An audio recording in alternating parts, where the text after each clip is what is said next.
ഇന്ന് big boss വീട്ടിലൊരു eviction പ്രക്രിയ നടക്കാൻ പോവുകയാണ്. 11 മത്സരാർത്ഥികളാണ് എവിക്ഷൻ പ്രക്രിയ നേരിടുന്ന മത്സരാർത്ഥികൾ. ഇതിൽ ആരൊക്കെയായിരിക്കും പുറത്തു പോകാനുള്ള സാധ്യത? ഒരാളാണോ രണ്ടാളാണോ? ഏറ്റവും കൂടുതൽ സാധ്യത ആർക്കാണ്? ആ ഒരു കാര്യമാണ് നമ്മൾ ഈ വീഡിയോയിലൂടെ നോക്കുന്നത്. വീഡിയോ മുഴുവൻ കണ്ടതിന് ശേഷം നിങ്ങളുടെ അഭിപ്രായം നിങ്ങൾ കമൻറ്റായി രേഖപ്പെടുത്തുക. ആദ്യമായിട്ടാണ് നിങ്ങൾ ഈ ചാനൽ കാണുന്നതെങ്കിൽ ഒന്ന് സബ്സ്ക്രൈബ് ചെയ്യുക.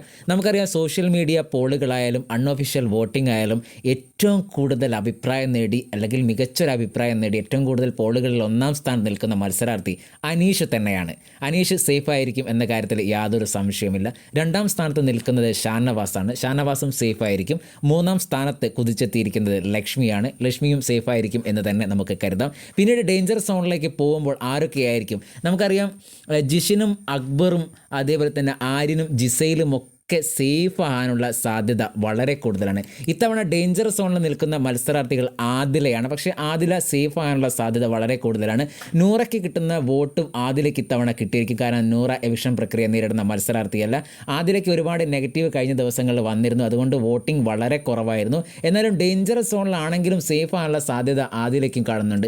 പിന്നീട് ഡേഞ്ചർ സോണിൽ നിൽക്കുന്ന മത്സരാർത്ഥി ബിന്നിയാണ്. ബിന്നിയും സേഫ് ആകാനുള്ള സാധ്യത തന്നെയാണ്. ഒരു എവിക്ഷൻ പ്രക്രിയയിൽ എന്തായാലും ട്രിപ്പിൾ എവിക്ഷൻ ഒന്നും നടക്കാൻ സാധ്യതയില്ല. ഒരു ഡബിൾ എവിക്ഷൻ ആണെങ്കിൽ ബിന്നി സേഫ് ആകും. പിന്നീട് ഏറ്റവും ഡേഞ്ചറിൽ നിൽക്കുന്ന മത്സരാർത്ഥി സാബുമേനാണ്. സാബുമേൻ ഒരു ഡബിൾ എവിക്ഷൻ ഉണ്ടെങ്കിൽ സാബുമേൻ പുറത്താവാനുള്ള സാധ്യത വളരെ കൂടുതലാണ്. പിന്നീട് ഒരു സിംഗിൾ എവിക്ഷൻ എന്തായാലും ഉണ്ടാകും. അങ്ങനെ നോക്കുമ്പോൾ നമ്മൾ സോഷ്യൽ മീഡിയ പോളുകളായാലും സോഷ്യൽ മീഡിയയിലെ അഭിപ്രായങ്ങളായാലും ഇത് തന്നെയായിരിക്കില്ല വോട്ടിംഗായി വരുന്നതും. അങ്ങനെ നോക്കുമ്പോൾ പുറത്താവാനുള്ള സാധ്യത ഏറ്റവും കൂടുതലുള്ള മത്സരാർത്ഥി അഭിലാഷാണ്. അങ്ങനെയാണെങ്കിൽ അഭിലാഷ് ഇന്ന് പുറത്താവാനുള്ള സാധ്യതയുള്ള ഒരു മത്സരാർത്ഥിയാണ്. നിങ്ങളുടെ അഭിപ്രായം നിങ്ങൾ കമൻറ്റായി രേഖപ്പെടുത്തുക.